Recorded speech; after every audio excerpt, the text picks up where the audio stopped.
फिर किस लॉन्च, कुछ परवाह नहीं है देह की भी। फिर एक बार आहार, वो सिर्फ बॉडी शरीर रहे।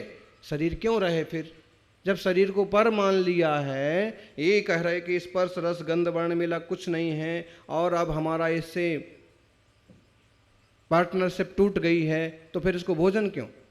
भोजन इसलिए क्योंकि चैतन्य आत्मा इसमें विराजा है। और वर्तमान की दशा में एक कंडीशन है कि बिना भोजन के ये शरीर नहीं रहेगा, और शरीर नहीं रहेगा तो हमारा जो कार्य है निर्मलता बढ़ाना, आश्रव बंध को रोकना, पूरी तरह से जो मेल लग चुका है उसको धोना, वो काम पूरा नहीं हो पाएगा। हमने एक उदाहरण आपको दिया था आतंकवादी का, कि अगर पहचान भी जाते हैं, लेकिन अगर वो कोई बहुत ज़्यादा महत्वपूर्ण व्यक्ति है तो उसको बहुत जल्दी से अंडर कंट्रोल नहीं करते हैं, धीरे धीरे धीरे धीरे करते हैं कि पहले से पूरा काम निकाल लो। इसी को अपन दूसरे ढंग से समझ लो। आप और आपके दोस्त के साथ आपने बिजनेस किया, और आपको मालूम पड़ रहा है कि दोस्त जो है ना, ये दोस्त है ज़रूर लेकिन गड़बड़ कर रहा, इसको लोभ आ गया, और ये मेरे हिस्से का भी दबाता है, माल लाने ले जाने में भी कुछ ना कुछ गफलत करता है। अब पूरा ख्याल में आ रहा है और पूरा ध्यान में आ रहा है कि इसको तो अलग कर देना चाहिए और ये ख़त्म कर देना चाहिए बिजनेस। लेकिन फिर आप सोचते हो कि 50 लाख तो मेरा भी फंसा हुआ है इसमें, 25 लाख फंसा हुआ है। अब ऐसा कुछ करो कि 25 नहीं तो कुछ तो निकल आए, फिर बाद में तोड़ो। क्या बराबर है ना ये बात हम जो बोल रहे? उदाहरण ध्यान में आ रहा कि पार्टनरशिप है, अगर इसमें मेरा भी तो लगा है 25, और अगर मेरा जब तक ये 25 ना निकल आए तब तक पार्टनरशिप तोड़ना तो बेवकूफ़ी होगी। क्यों? क्योंकि अभी तो खाते में जो है ना ये नीली बता रहा है, घाटा ही बता रहा है। तो कुछ भी करके धीरे धीरे करके एडजस्ट करके उसे बना के चलते हैं, और जैसे जैसे अपने हिस्से का थोड़ा थोड़ा पकड़ में आता है, और जब अपना कुछ पूरा पड़ जाता है फिर कहते भाई अब तेरा तू जान और मेरा। ऐसे ही साधु भी शरीर की सेवा इसी ढंग से करते हैं कि जब तक मेरा खाता पूरा नहीं हो जाता, जब तक मेरा पाप का चुकारा नहीं हो जाता है, पुण्य का भी सफाया नहीं हो जाता है, और जब तक आश्रव बंध का निरोध नहीं हो जाता है, तब तक इस देह का सहयोग लेना।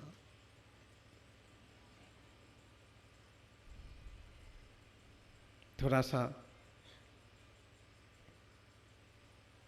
समझने जैसा है, लेकिन कितना समझ में आ रहा है? थोड़ा तो आ रहा होगा समझ में। आप कहोगे महाराज जी तो कह रहे थे कि आश्रव बंध जैसे कर्म करते हैं तो भोगना पड़ता। ये तो सच्ची बात है ही, जो भी करो सो भोगना पड़ता है। एक सेकंड में किया गया कर्म एक खोटा कर्म, एक सागर का नरक। कोई ज़रूरी नहीं है, एक सेकंड में एक सागर भी जा सकता है, और अगर उसके परिणाम तीव्र से तीव्र हैं तो एक समय में भी 70 कोटि जितना लंबा कर्म बांधा जा सकता। बड़ा विचित्र। ये जैन दर्शन लोगों को इसलिए पकड़ में नहीं आया है, इसलिए समझ में नहीं आया है क्योंकि इसके लिए पूरी खुली बुद्धि से समझना होता है, और इस पर तो ऐसे ऑपरेशन होता है ना, ऑपरेशन ही होता है सीधा। आदमी स्वीकार नहीं कर सकता है कि देह मेरा नहीं है, और इतनी मेहनत से मैंने दुकान बाजार में खरीदी है और महाराज कह रहे हैं वो दुकान तेरी नहीं है, तो महाराज की बाप की है क्या है? वो बहुत आसान, वो स्वीकार नहीं करता है चित्त, क्योंकि ये उसी में पड़ा हुआ है। कभी तीसरा कहे ना कि तेरा दोस्त जो है ना ये गड़बड़ कर रहा है, लेकिन जब तक उसके प्रति बहुत दोस्ती का भाव है तो आप कह रहे हैं तू मेरी पार्टनरशिप तोड़ना चाहता है इसलिए ऐसे बोलता है, मेरे तो कहीं गलत नहीं लगता। होता है कि नहीं? तीसरा व्यक्ति समझाए, कहे कि देखो ये पार्टनरशिप जरूर है लेकिन ये तुमको धोखा दे रहा है, खा रहा है ज़्यादा, लेकिन जब तक मोह बैठा है उसके प्रति बहुत राग है, नहीं ये ऐसा नहीं कर सकते, जिगरी दोस्त है तो बचपन से साथ में। फिर कभी वो सामने सामने दिखा देता है कि देखो देखो ये क्या कैसे साइन कर रहा है, देखो ये माल बाजार में क्या रेट में है और ये क्या रेट में लाया है। फिर थोड़ी थोड़ी आंखें खुलती। तो ऐसे लगता है अटपटा कि ये महाराज जी ऐसी बात करते हैं, ये तो बड़ा विचित्र मामला है। लेकिन इस तरह से समझ लेने में कोई दिक्कत नहीं है, समझना तो पड़ेगा। देखो ये आपको फोड़ा है और ये फोड़ा है और ये फोड़ा है, और इसको आपको बॉडी से अलग करना पड़ेगा। अलग नहीं करेंगे तो ये फैल जाएगा। इसको डॉक्टर बताएगा और आपको मानना पड़ेगा। आप उसको भी ये कहेंगे नहीं ये हाथ तो मेरा 20 साल से मेरे साथ है और ये फोड़ा भी 2 महीने से मेरे साथ है, कितने भी साथ हो, लेकिन वो तुम्हारा नहीं है, तुम्हारे लिए लाभदायक नहीं है। देसी आश्रव बंध भी जीव के लिए लाभदायक नहीं है। क्रोध मान माया लोभ आदि कसाय भाव भी जीव के लिए लाभदायक नहीं है। अपन इस बात को समझें। और जो ये भी है कि अब जब हम इस देह में हैं और संसार में हैं तो कुछ ना कुछ हम करते ही रहते, और जब कुछ ना कुछ करेंगे तो उसमें पाप भी होते हैं पुण्य भी होते हैं। तो समझाया गया कि हे जीवो कम से कम पाप से तो बचो, पता नहीं ये पाप कहाँ लेके जाएंगे, कितना संसार में भरमाएंगे। फिर कहते हैं कि अगर सक्षम हो गए तो पुण्य करो, फिर पुण्य से भी बचो, स्वरूप दृष्टि बनाओ, परम निर्ग्रंथ दशा को उपलब्ध होने का प्रयास कर। आत्मार्थी सज्जनों, कहने का सारांश तो यही है कि देव शास्त्र गुरु की आराधना करना, निंदा नहीं करना, किसी को भी सहयोग करना, दुख नहीं देना। व्यवहार धर्म तो आपो आप जीवन में आ ही जाता है। जैसे सच्ची सच्ची समझ आती है ना, तो सच्चा सच्चा जीवन आपो आप बन जाता है। जब मार्ग ये है तो इसी हिसाब से अपनी दृष्टि बनाएं। ऐसा समझ गए तो बच जाएंगे, ना समझे तो फिर जैसे हम अभी तक चल रहे हैं वैसे ही चलते जाएंगे। ये भव हमें भवों का अभाव करने के लिए मिला है, ऐसे समझना। और श्रावकों, श्रावकाचार के हिसाब से जीवन यापन करते हुए, परिवार को एक सही दिशा देते हुए अंतरंग दृष्टि संपन्न बनना, अपने स्वरूप की दृष्टि करना। स्वरूप का मतलब स्वरूप, स्वरूप रूप से भी आगे की बात है। ये तो रूप तो हमें आंखों से दिख जाएगा, लेकिन स्वरूप आंखों से नहीं दिखता। कारण अरस मरु मगंधम अब्बतम जेणा गुणम सद्धम ज्ञान मलिंग गैणम जीवम निर्दिष्ट संता। जीव तो अनिर्दिष्ट संस्थान वाला है, आंखों से नहीं दिखता, अनुभव में जरूर आता है। अनुभव में आता है कि नहीं आता है? अनुभव में आता है। जानन जो है ना, यही तो चेतना है और यही आत्मा है। इसकी दृष्टि बने, जीवन में निर्मलता बढ़े, ऐसी मंगल भावना। जय बोलिए 24 तीर्थंकर भगवान की। मेरे मन मंदिर में आन पधारो महावीर भगवान। मेरे मन मंदिर में आन पधारो महावीर भगवान। मेरे मन मंदिर में आन पधारो महावीर भगवान। मेरे मन मंदिर में आन पधारो महावीर भगवान। पधारो महावीर भगवान, विराजो महावीर भगवान। पधारो महावीर भगवान, विराजो महावीर भगवान। मेरे मन मंदिर में आन पधारो महावीर भगवान। मेरे मन मंदिर में आन पधारो महावीर भगवान।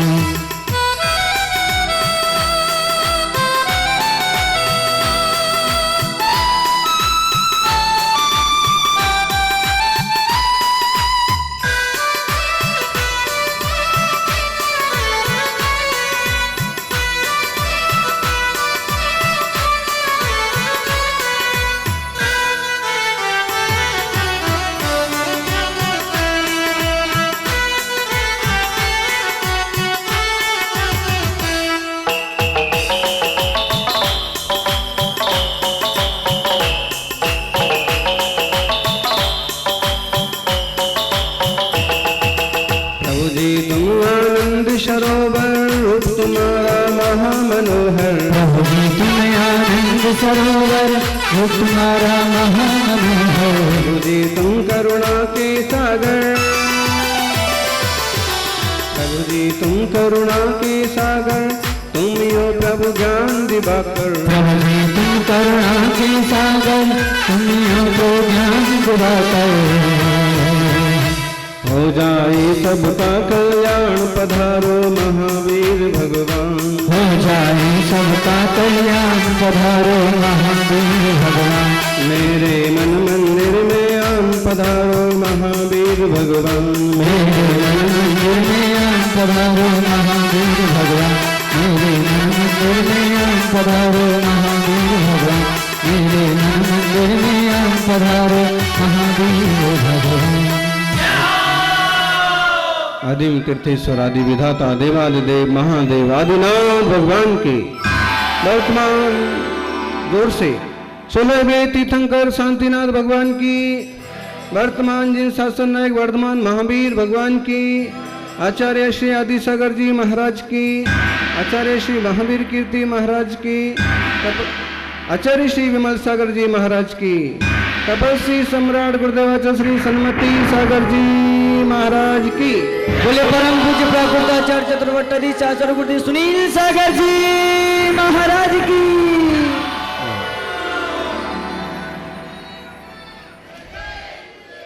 विमल ही तन मन, विमल ही जीवन,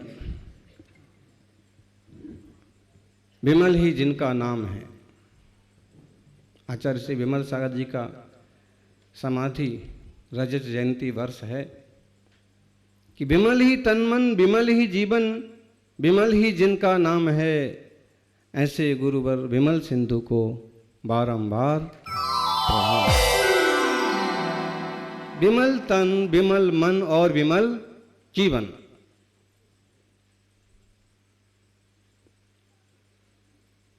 आचार्य महावीर कीर्ति जी ने सोच समझ के ही नाम रखा होगा। कुछ लोग होते हैं कि जिनका नाम उन पर सूट नहीं करता, और कुछ भाग्यशाली लोग होते हैं कि जो अपने अच्छे नाम को अच्छे आयाम तक लेकर के जाते हैं। आचार्य विमल सागर जी, विमल ही तन, विमल ही मन, विमल ही जीवन। 29 दिसंबर 1994 को शाम को 4:27 पर वो सम्मेद शिखर से स्वर्ग सिधारे थे। इस टाइम को, इस दिन को लोग बड़े धूमधाम से आरती पूजा वंदना करके मनाते हैं, और शिखर जी में तो इस दिन जैसे मेला लगता है। कारण विमल ही तन, विमल ही मन, विमल ही जीवन। विमल का मतलब होता है साफ सुथरा, भेदभाव से रहित, मल से रहित। सबके लिए उनके द्वार खुले रहते थे। हम उनका प्रारंभिक जीवन देखें तो भी मालूम पड़ता है कि शुरू से वो सबके थे। आप लोगों को मालूम होगा उनकी माता का देहांत छोटी बाई में हो गया था। उनकी मां का नाम था कटोरी देवी, पिता का नाम था बिहारी लाल। कटोरी देवी, कटोरी समझ में आया ना? सागर में से कटोरियां बहुत भरी जा सकती हैं, लेकिन ये इतिहास का अद्भुत उदाहरण के कटोरी में से सागर निकला। विमल सागर का जन्म हुआ कटोरी देवी से। तो पिता का नाम बिहारी लाल। जब नाम ही बाप का बिहारी लाल है तो जिंदगी भर बिहार ही बिहार करते रहे। दुनिया में कितने संत हुए हैं, सब ने अपने ढंग से पूरे देश की यात्रा की होगी, लेकिन आचार्य विमल सागर जी एक ऐसे विरले संत थे जिनने पूरे भारत के जिन तीर्थों की 3 बार पद यात्रा की, वंदना की। शुरुआत का उदाहरण तो उनका बहुत फेमस है, साइकिल वाला। उनकी इच्छा हो गई कि शिखर जी के दर्शन करना है और रेल से नहीं जाना है और बस से नहीं जाना, और पराधीन नहीं बनना है। अपनी साइकिल उठाई और चल दिए हैं। आज के जमाने में ऐसे सनकी लोग मिल जाना आसान है, लेकिन वो शिखर जी नहीं जाते हैं आजकल के सनकी। हाँ, हम लोग गांधीनगर में थे तो कुछ युवा राइडिंग पर जा रहे, बोले साइकिलिंग पर जा रहे। तो मैंने कहा कहाँ जा रहे? एक दिन बोले तारंगा जा रहे। तो हमें लगा कि ठीक है, अच्छा है, युवा लोग तारंगा जी जा रहे हैं, इधर जा रहे हैं। अगली बार पूछा तो उसने कोई हिल स्टेशन का नाम बताया। फिर मैंने पूछा कि तुम ऐसा क्यों? तो उसने कहा कि हम लोगों की कंपनी है, कुछ एक साइकिलिंग ग्रुप है, तो कभी किधर जाते कभी किधर। हमने कहा कि दोस्तों को समझाओ कि जहाँ भी जाओ वहाँ कम से कम भगवान के दर्शन तो हो, उस निमित्त से जाओ। नहीं तो केवल सनकी की तरह साइकिलिंग के लिए वो ग्रुप बना करके इधर उधर दौड़ने का कोई मतलब नहीं है। औचित्य हो किसी अनाथालय की जाओ, चलो किसी गरीबों की सेवा के लिए उस बस्ती में जाओ, वो भी ठीक है। किसी बेटी बचाओ, स्वच्छता अभियान, प्लास्टिक मुक्त देश, ऐसा कोई अभियान की तख्ती लेकर के घूमो तो भी ठीक है। कुछ औचित्य होना चाहिए ना, हैं? हम मुनियों को तो सीधा सीधा आदेश है कि जब तक औचित्य नहीं है, कोई लक्ष्य नहीं है, तब तक आपको कदम रखने की भी जरूरत नहीं है। मूलाचार में ईर्या समिति की परिभाषा ही ये बना दी, बोले बढ़िया से लाइट हो जाए, तुम्हारा कोई धर्म का, यात्रा का, गुरु वंदना का, स्वाध्याय का कोई कार्य हो, बहुत जीव जंतु उत्पन्न नहीं हो रहे हों, तो जमीन में 4 हाथ देखते हुए जा सकते, वरना कहीं जाने की जरूरत नहीं है। लोग घास पर घूमने निकल जाते हैं, साइकिलिंग पर निकल जाते हैं, राइडिंग पर निकल जाते हैं, बेवकूफी। औचित्य क्या है? आचार्य विमल सागर जी देखिए, उस समय कोई साइकिलिंग और कोई ग्रुपबाजी चालू ही नहीं हुई थी, लेकिन उस समय भी मन में आया शिखर जी जाना, साइकिल से जाना। बोलो ज्ञानी, हिम्मत कौन कर सकता है 1000 किलोमीटर की यात्रा साइकिल से? ऐसे करने को तो हमने भी की थी एक बार 40-50 किलोमीटर की यात्रा।